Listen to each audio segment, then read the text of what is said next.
Welcome back, Panther fans. I'm David Brown here with Ryan Graham, Hey, y'all.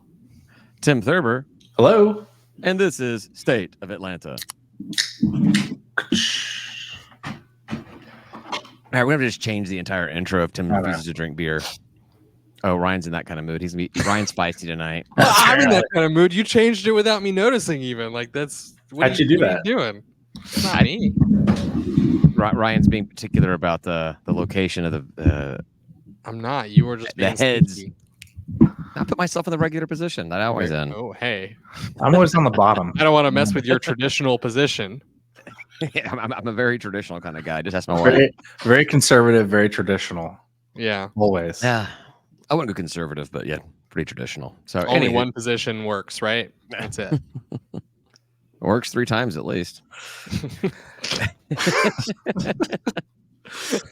I wanted to talk about something that we don't really talk about a lot on here because, none of us really pay close enough attention to it. And I want to do more research. We can go more in depth into it on another episode during this off season. But I just wanted to comment on it.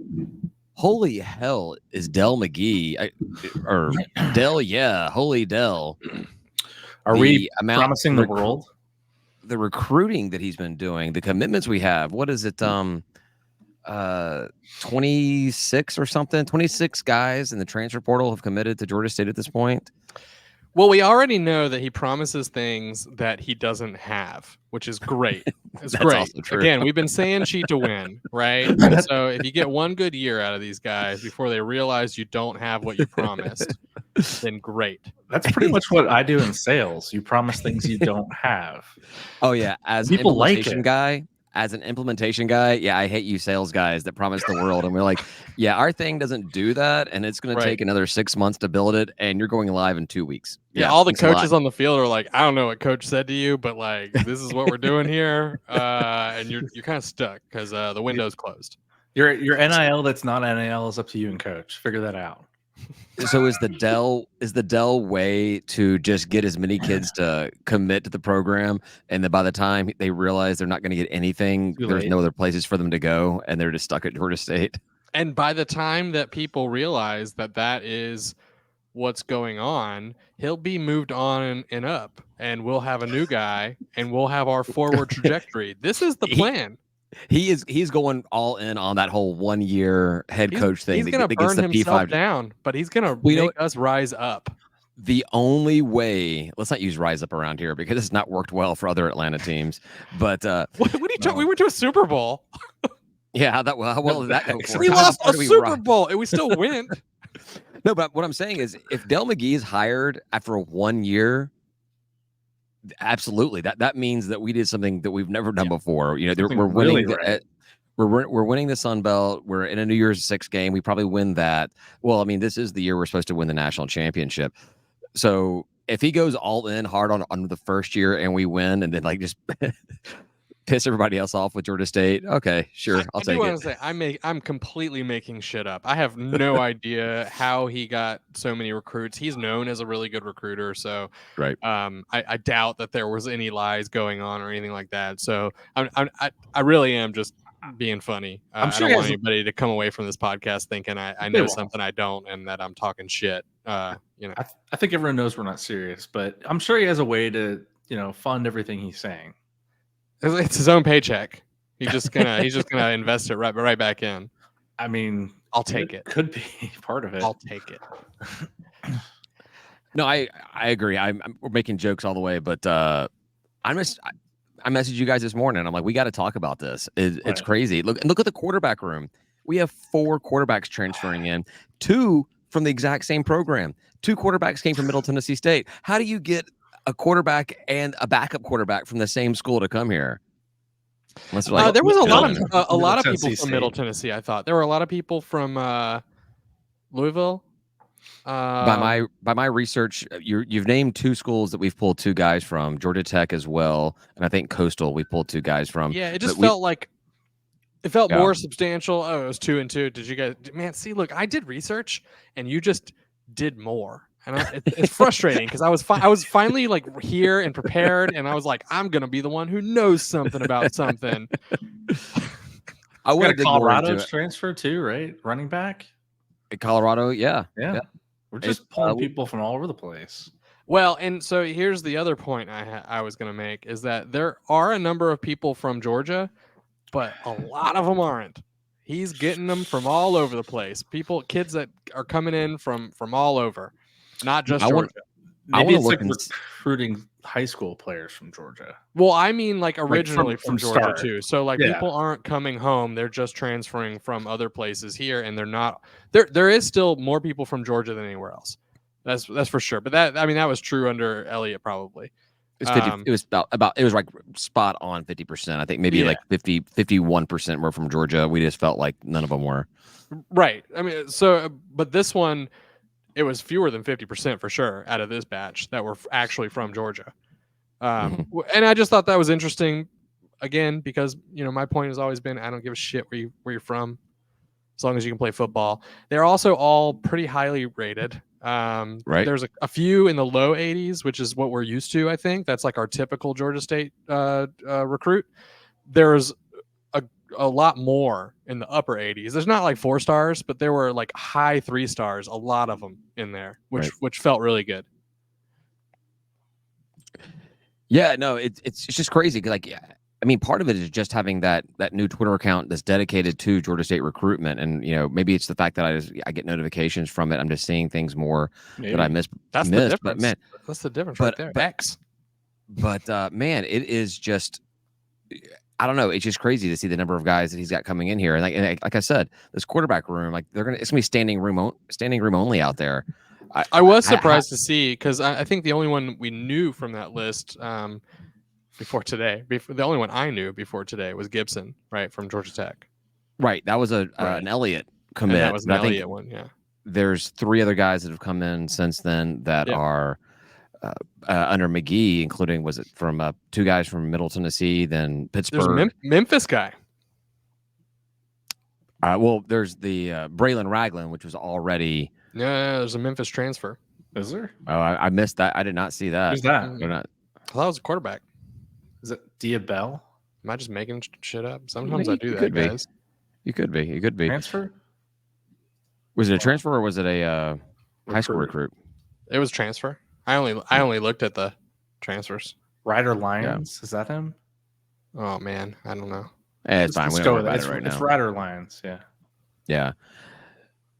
And that's just looking at what he's done for this upcoming season. He already has our highest rated recruit ever committed to the 2025 roster. Who's that? And Kyle Washington, wide receiver, 4-star, right? I think he's a very, very high 3-star, but he outranks Clay, or maybe he is a 4-star. He outranks Clay Chastain. Clay Chastain was the highest rated Georgia State player. Finally. Finally. And it's by not by a lot. It's by like 5 1,000ths of a point or something like that. But we finally, I mean, granted, we're talking about a 2025 guy here before 2024 season started, but we have the high, and as of right now, we have the highest rated recruiting class in the Sun Belt. You never see Georgia State that high up. No, never in the recruiting class. So it's I just wanted to give a shout out to McGee for what he's doing. It's fun over there. I was talking to another Georgia State fan today, and the conversation we're having. It's like after 4 coaches in, we finally have an actual FBS head coach, a real head coach. Bill Curry, for all his greatness, the game, I don't want to say the game had passed him by, but he did a great job starting the program, getting some good guys in there. But his 3 years here was about a half season too long. And then Trent Miles, great what he did for the program, getting us out of that roster mess up. But he was he came in as an FCS guy, and he hasn't head coached since then. And then Sean Elliott, the best coach we've had since then, just, the commitment was never there to Atlanta or to this program, it seems like, from a fan side of things. And now we got somebody that wants to be here, is excited to be here, and is doing some things we haven't seen before. So I am all in on Coach McGee. I'm loving it. I have no clue what to expect next season. I mean, do you? Well, if you listen to me on the College Huddle podcast talking about Georgia State, I did predict us going 12-0. I might have listened to parts of that. It was a very aggressive 12-0. The funny thing about that is, once they told me they wanted me to predict games, that all three of us were going to predict the schedule, I was like, I'm going to pick. I'm not picking against us. I'm picking us going 12-0. Absolutely. Yeah. So we win. You got them to follow you a lot though. But it seemed like it. But I think it's because I would get one and lose the other. If you look at that, I think that they pretty much split it about a 500 season between the two of them there. I think one had us winning 6, another had us winning 7. But and this wasn't the exact same 6 or 7 teams.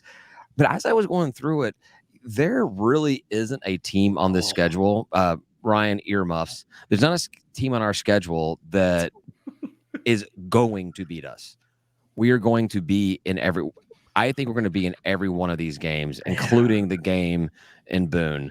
I think we're going to be there in all these games just based off what I've seen from McGee. We are definitely going to exist in every single game. This is a whole new era. This is a whole new era of Georgia State. This is not the welcome to GSUing it type thing. I am going in hard. So you're going in hard on Dell McGee. You're having like a double of Panther Blue Kool-Aid with vodka. I don't know what alcohol you have in it, but man, it's strong. It's the cheapest thing you can get that doesn't give me a hangover. Just a do not do Svedka. Do not do Svedka. Man, Svedka gives me hangovers, but New Amsterdam, it's the same price. Well, hangovers. But what I don't like about it is the little pour top doesn't have that little plastic valve, piece. the little plastic thing there that kind of slows the pour. So my basis whenever I make a liquor drink or cocktail is I count to 5 and then stop around 8 or 11. Yeah. But if you do that with the New Amsterdam bottle, that's a full glass of vodka right there. So I got to count to 3 and stop at 3. A splash of Sprite Zero on top. Exactly, just enough to get a little fizz. Get the little nose hairs, a little action as well. So anyhow. I'm all in on Dell McGee. I don't know if you guys have anything else to say about it. That's crazy. Yep. I'm gonna get a Dell McGee tattoo. Wow. I love this. Like a dude we got a Dell. What are you gonna get? His face? With the beard, with the kick-ass beard? Yes. Yeah.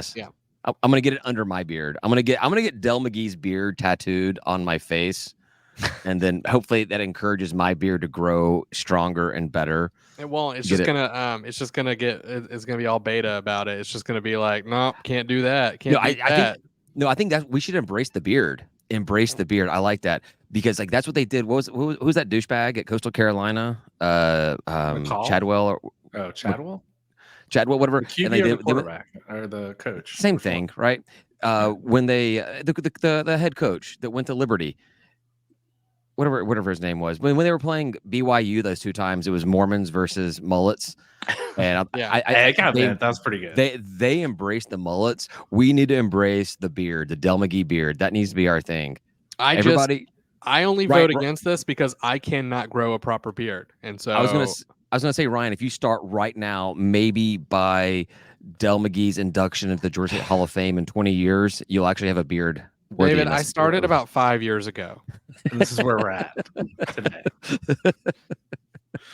That's what we should do. We should get some fake beards for people to wear at games. Like that. Remember that should be a giveaway for students. They should all wear. Was it the late knots, the late 2000 knots?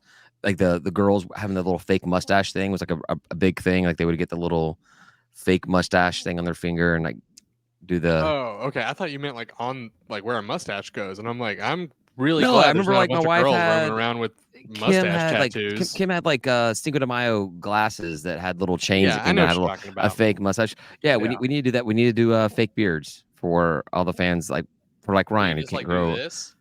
For Ryan, who's not a real man, he can't grow a beard. Yeah. Look, I wish I was. Is that our cheer? Is that the claw? Is that our just do this? Is that our cheer? We just hold our quietly. It looks like we're choking ourselves. Yeah. All right. Somebody remind me that I said this tomorrow, and we'll talk about it again. No, let's not do that though. Sounds awesome. It doesn't. It sounds quiet. Okay. I mean, the beard is awesome. I think we should find a way to incorporate, but quietly holding our hand on our face is not. Oh no, that was a stupid idea that you had. All right. You're guess David's in that kind of mood. Feisty. All right. He's in the disagree with Ryan phase. mood. I want to get Ryan feisty now. I'm gonna get Ryan feisty now. Oh, son of a bitch! I know what's coming next. Yeah. This came out today. They actually dropped some news. It's not Georgia State news, but it's college football news. It will be G5 Top news. 60 G5 Right. games. Apparently, there's going to be the college football version of like the mid-major top 25 going on this season. It sounds like it's all but a done deal. They're going to have a bunch of programs that wish that they could hit the top 25, so they're just like, screw it. We'll just bring the top 25 to us. How do we stop before this? Wait, before all, getting into we can't earn it. We'll just label it ourselves. We'll just do it. Before getting into all the details of what's going on, what we're talking about is a top 25 poll for coaches poll for just G5 programs. So the mid majors. Same thing as a mid-major poll for college basketball. Ryan, I just knew when I saw this you were going to be against it. Just tell me everything. I saw you tag me, and I was like, you know what? I'm just going to save everything for the podcast. There you go. You know. So what do you think? What? Because I'm sure you didn't read the article. What is your just? Tell us how much you love this idea. It's hot garbage. It's basically a bunch of people who can't make the top 25, and so they're like, you know what? Let's just make a top 25 that we can make it in. That's not real.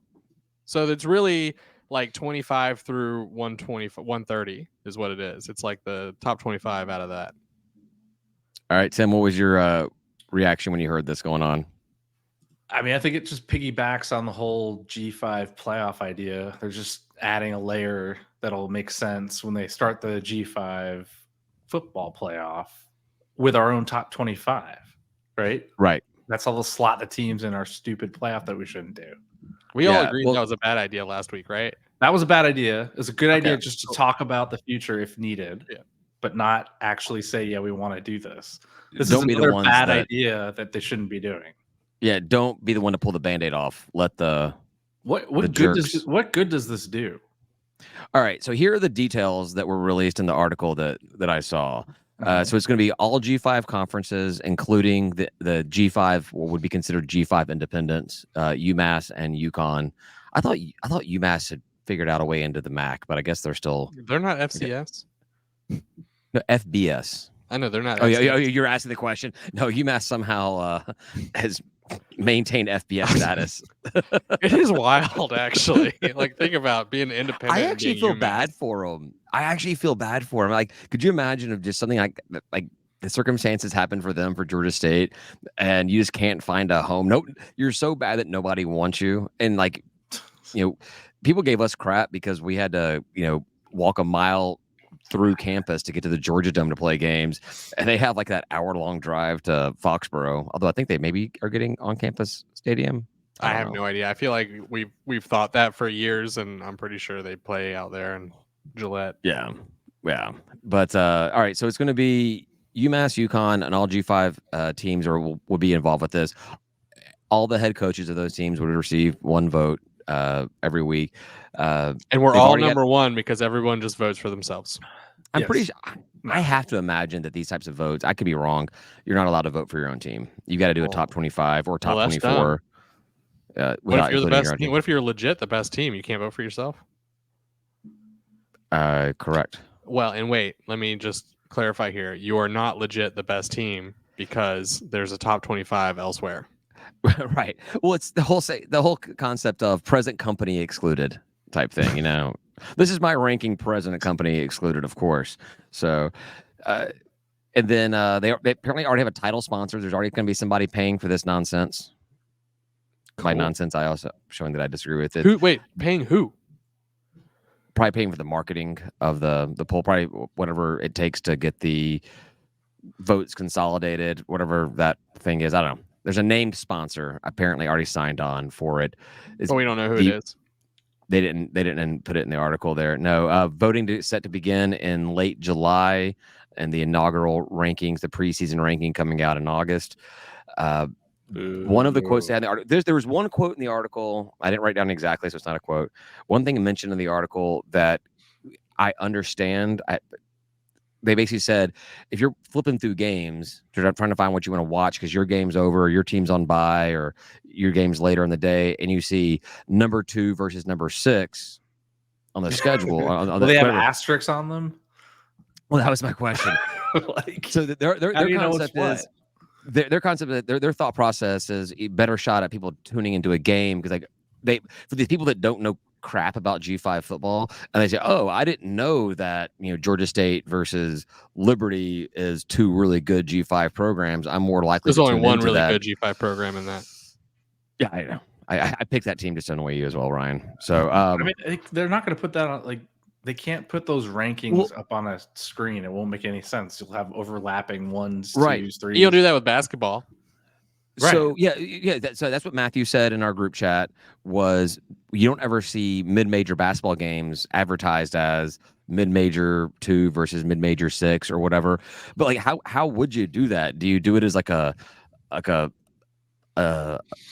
script underneath, like a little footnote type thing, or once you actually explain it, it's embarrassing. So like the key is to not explain it ever. Just put like a G in front of it, like this is G2 versus G6, or people are like, what does that mean? Like and you'd be like, I don't know. We're clearly number 2 though. I just think you just don't put it on a TV screen. You just rank the damn teams because they're, I guess, going to do it.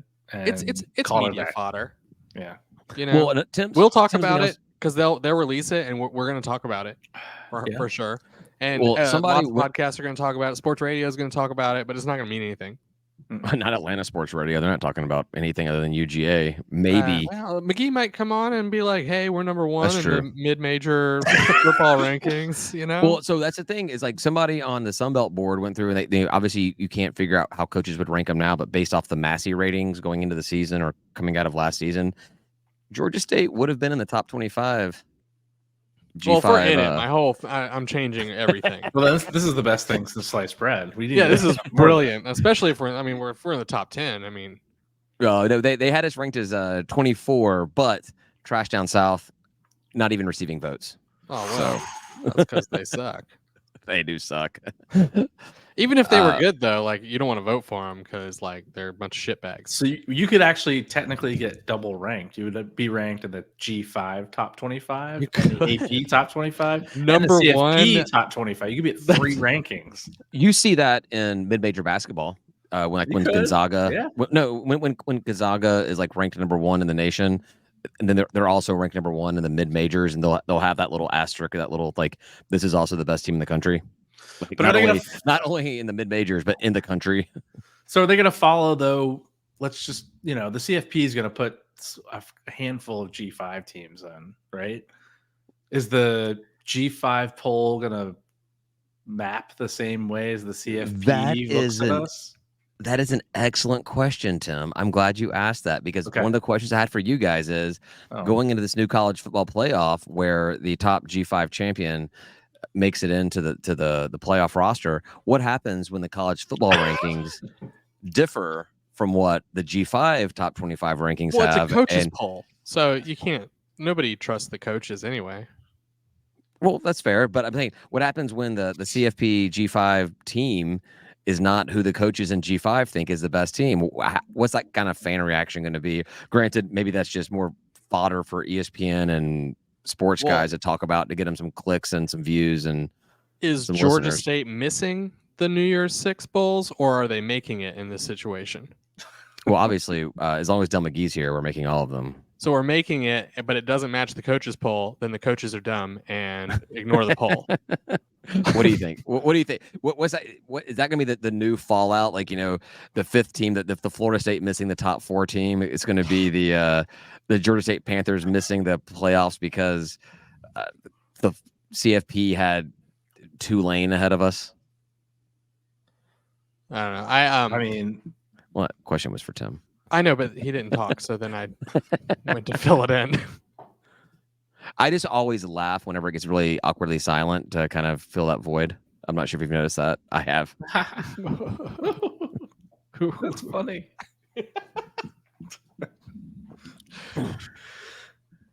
Tim, answer the damn question.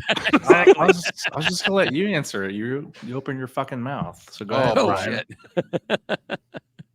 I know. I don't know. I feel like that could be a new controversy going on with adding this poll in. Also, someone else you made a comment about it, Tim, as well on our group chat was 25 G5 teams. You're only talking about 60 something teams that are G5. You're representing, or I think maybe it's even less than that. I think it'd be like a third of or over a third of the entire G5 conferences would be represented. They're kind of like defeats the purpose of 25. Right? Yeah, it's too many. Yeah, somebody on the Sunbelt board even said the same thing. Like maybe a top 10 instead of a top 25 if you're going to do it. If you're going to do it. You going to do it? Can we find a way just not to do it? That would be the better answer. And I think to y'all's point about it being like splitting off with the playoff and all that stuff, like this is just another way to sort of demarcate in a place that doesn't need demarcation. Like, what are we doing here? Why are we separating ourselves on purpose when they're already there? Let them be the bad guys. Do you think that the G5 coaches will just be like, screw it, I'm not submitting my thing, I'm not going to be. You're going to be like, UGA is number one. Just keep on ranking like UCF is number one. Like, they're still G5. They're not really a P5 program. I had another thing to piss you off, Ryan. Go for it. Let's just let the good times roll. North Carolina has actually introduced a bill that would require UNC and NC State to play Appy and ECU in football. I think it says regularly. Yeah. I don't think the implication is that football would be every single year, but on a regular rotation. Yeah. And then basketball, both men's and women's, play them on an annual basis. Which I say at that point, if you're doing this, if you're going to do this, do all sports. Why are we limiting it to just basketball and football? Do baseball, do soccer, do any sport. If the two schools play it, they got to play each other every single year. Yeah, it makes sense. Why pick football? Because that's the only thing they watch. Well, it's basketball as well. I mean, it's North Carolina. Those are the only things they watch, right? It's North Carolina, so there's nobody watching UNC football, and there's maybe like 10% more that are watching NC State football. I don't know. What do you think, Tim? You like? I'm a fan of this. They're all public institutions. I think that there's nothing wrong with having a law on the books because they all operate by laws on the books because they're public. It's not like we're requiring a private school to do something. You're not forcing a private entity to do something. You're just establishing the way all these schools are operated under the same government that's passing this law. So I'm on board with it. I think it should happen. Georgia should do it here. What do you think, Tim? I don't want a law. I just want us to do it just because the schools want to play each other. Why do you need a law to do that? Yeah, all those Nancys and UGA and Athens don't want to do it. Yeah. Oh, so you think that there should be a law that we have to play Mercer and Kennesaw State every year too? I would not every in Olympic sports. I'd be fine with that. I think that I think that all D1 Georgia programs in Olympic sports should play each other every year, and I think that in football I would, because I think South Carolina actually does have this law in place where USC and Clemson have got to play Citadel and SC State and whatever, and I'm okay with that on a regular rotation. So if we put Mercer, and is Mercer the only FCS program? West Georgia, does West Georgia have one now? I think West Georgia thing. I have no idea. I know they closed for like a year or two, but I thought they maybe. I don't think Savannah State has football anymore. All right, I don't know. I don't think the school closed. I don't think the athletics closed. I think they don't play football anymore. But yeah, if we put Mercer and West Georgia, which I think are two FCS teams in Georgia, on a 4-year rotation, which is what UGA used to have with Trash Down South before we came into play, and they followed us into FBS. I'd be okay with that. I think there's an argument to be said about them being public institutions, and I mean they're already like government schools anyway, right? So like whatever, like a law is just how the government says, hey, you should do this. They're not actually coercing them to do it. There's not like a real punishment that happens. They're just saying you're going to do it, and they're employees of that government, so they're going to do it. Like there's not really coercion there. So I don't necessarily hate that aspect, but I agree with him where I'm just like it actually does have a lot of good things for your program to play the in-state schools. And so like you should just want to do that. I don't understand why they don't. Especially something like basketball, where we've talked about it before here. You do like a weekend tournament where all the programs show up together, and either you do a round robin or you do something like based off last season's records where 1 and 2, the highest 2 teams play each other, the bottom 2 teams play each other, and everything mixes out in the middle. Or you do some kind of little tournament or whatever over a 3-day weekend here in Atlanta. A basketball tournament would be awesome. Would just be really cool. And that this is coming from, a fan of one of the consistently better programs in the state. And I know that's not necessarily true lately, but we've been talking about this for years, even when we were probably the best program in the state. I mean, we beat UGA, we beat everybody we played, right? So it's like, the Georgia series in baseball. Like we all play each other in baseball as well. And I know most of our Olympic sports do play UGA and Tech on a fairly regular basis. Man, I don't think any of them play beach volleyball, but that'd be great to just dominate them every single season. I'll say, do they even have programs? They're probably really good and set in their like Title IX bubble. Yeah, because Georgia doesn't have soccer. Men's soccer doesn't have men's soccer. Yeah, I mean they already figured out what their balance is going to be. That's the thing. It's like because the only reason we have beach volleyball is because we needed more women's scholarships to account for the football scholarships, which is fine. That's the only reason we got it. And what a win it's been. Yeah, exactly. It turns out it was a good move by us, but UGA has had that Title IX balance in place for quite some time now, and they're not going to like get rid of a program they've had for decades. All right, Tim. So if not a law, what about our other favorite thing that happens in politics, an executive order from the governor requiring teams to all play each other? Same thing? Sure, but that means nothing, right? Laws mean sort of something because we don't all follow them. Let's be honest, right? Yeah.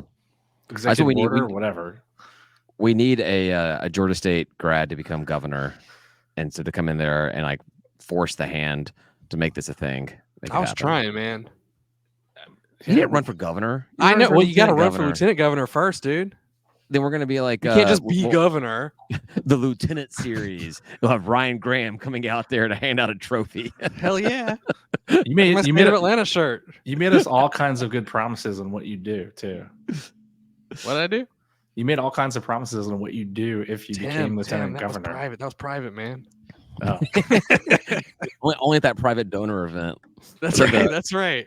The kid that runs for like high school like class president, and he's like free lunches for everybody, and like the school's like, yeah, you don't have any money to pay for this. Like, all right, free lunches for that guy over there who's voting for me.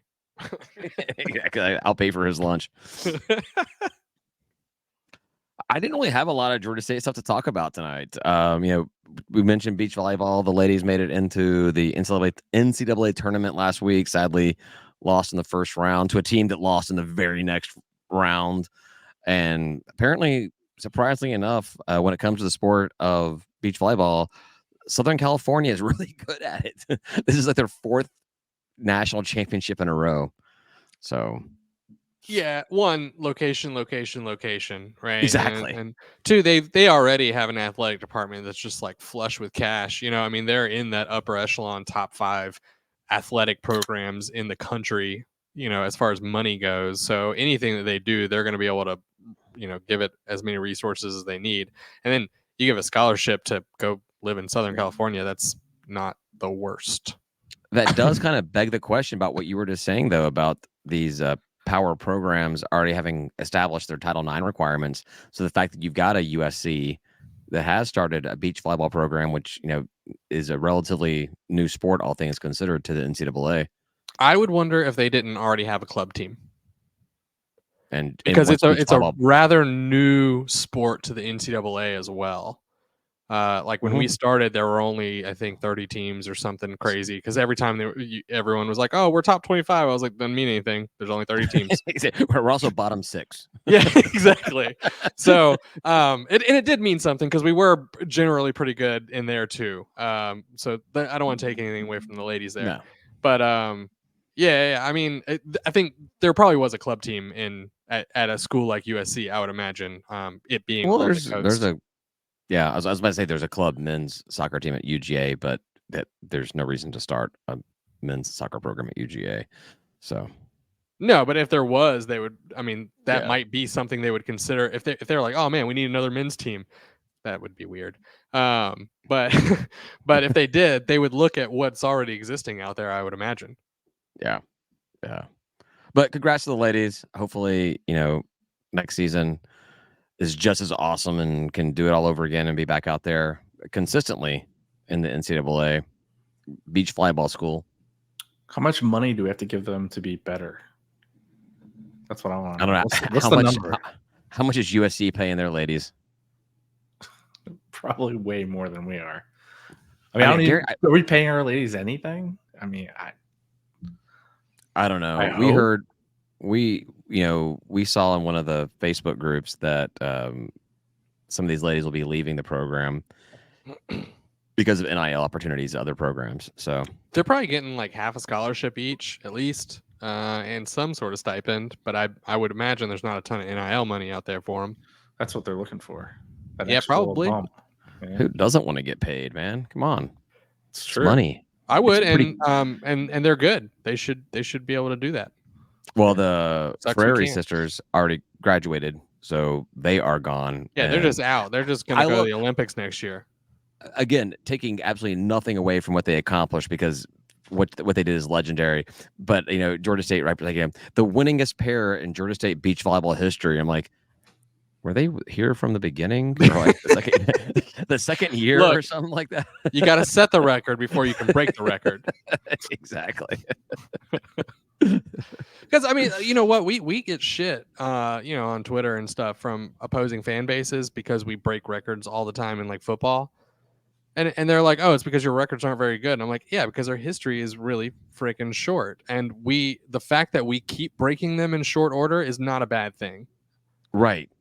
That means our trajectory is in the right direction. Could you imagine if we'd had like, who was it? ODU had Heineke, or who the hell did that quarterback that ODU had, whatever. Heineke. If you had Heineke, yeah. If you have a quarterback that comes in that's like just all-star, like from as soon as you start your program, like, oh cool, we're not going to break records for a long time. But if you do, all the better, right? Like, you're not going to be upset about it. You're not going to be like, oh man, this program's not very good because we broke a record too soon. No. Breaking records is always good. Ryan, I want to say something that you did not expect to hear. I agree with you. The fact that Georgia State is consistently having new players establish new records over and over again is a sign. It's a great sign, a great tell that the program is improving. Because if we were not improving, we would not be setting records. Can you say it again? I didn't quite hear you. I didn't quite hear what you said. I don't think he knows what he said. Yeah, I will. I'll let you go ahead and just keep on replaying that clip over and over again to yourself in your alone time. Oh God. The other thing I wanted to touch on briefly was baseball played a series in wherever the hell Marshall is, and somehow have got. Well, they won one game. They won the last game. They didn't lose. They didn't get swept. But that team went from being tied for second to tied for 10th, and only 10 teams make it into the Sun Belt tournament. Hey, as long as we make it in, man, that's it. Yeah. So they're headed to Conway to play Coastal this weekend. Conway's on an 8-game skid, and also tied with us for 10th place. So we could knock them out. It all depends what happens with the bottom two teams. If the bottom two teams lose, then it kind of doesn't matter what happens. But there's not a lot of games left in the season. So we have Coastal and Old Dominion. I mean, Old Dominion's just slightly better than us, right? So we could sneak our way up the rankings a little bit. We can't get swept. We cannot get swept the rest of the season. We've got to ideally take some series. Well, is it just the two? Is it just Coastal and OD? Two. That's all we got left. Yeah. Just 6 games because we didn't play a game today, so we're done with the one game series. Oh, we have USC Upstate, Spartanburg. Yeah, in between Coastal and Old Dominion. So we'll see. USC Upstate. It's just a weird name for it. Like, it's too small of a state to have an upstate. Yeah, USC upstate is North Carolina. I don't get it. Like, it also like USC is a very, very like, I don't know, horizontal state for the most part. Like, you can have like a southeast South Carolina, like a southeast Any state. other direction at all. Exactly, but up where?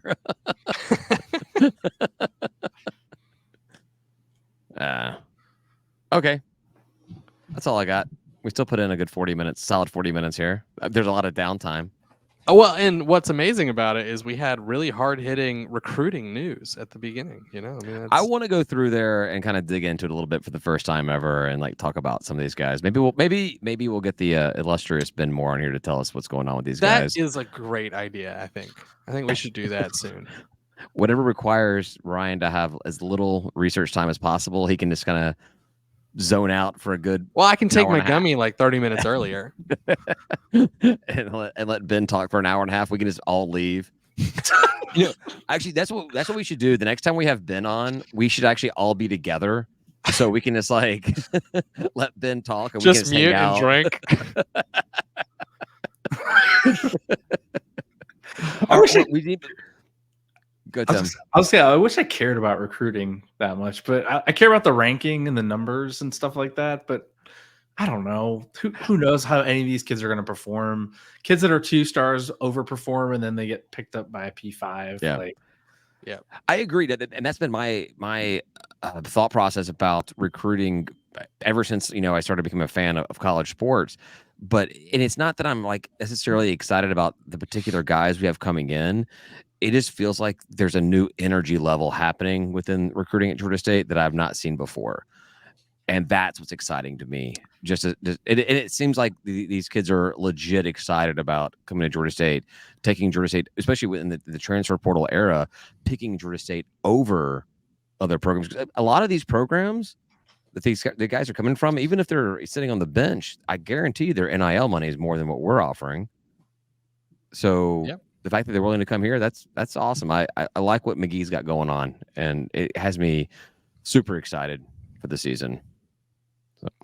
So there was one thing I thought about earlier when I was talking about how a lot of them do seem to be rated a little higher, and I agree that like with you, Tim, that the ratings are a little like up in the air. You know, it's like what do they even mean really? I think they trend a certain way, but I also, when I was covering recruiting, saw kids that would drop in star ratings when they committed to us. So like they'd go from a 3-star or high 3-star to a low 3-star or a 3-star to a 2-star. Like I watched it happen multiple times.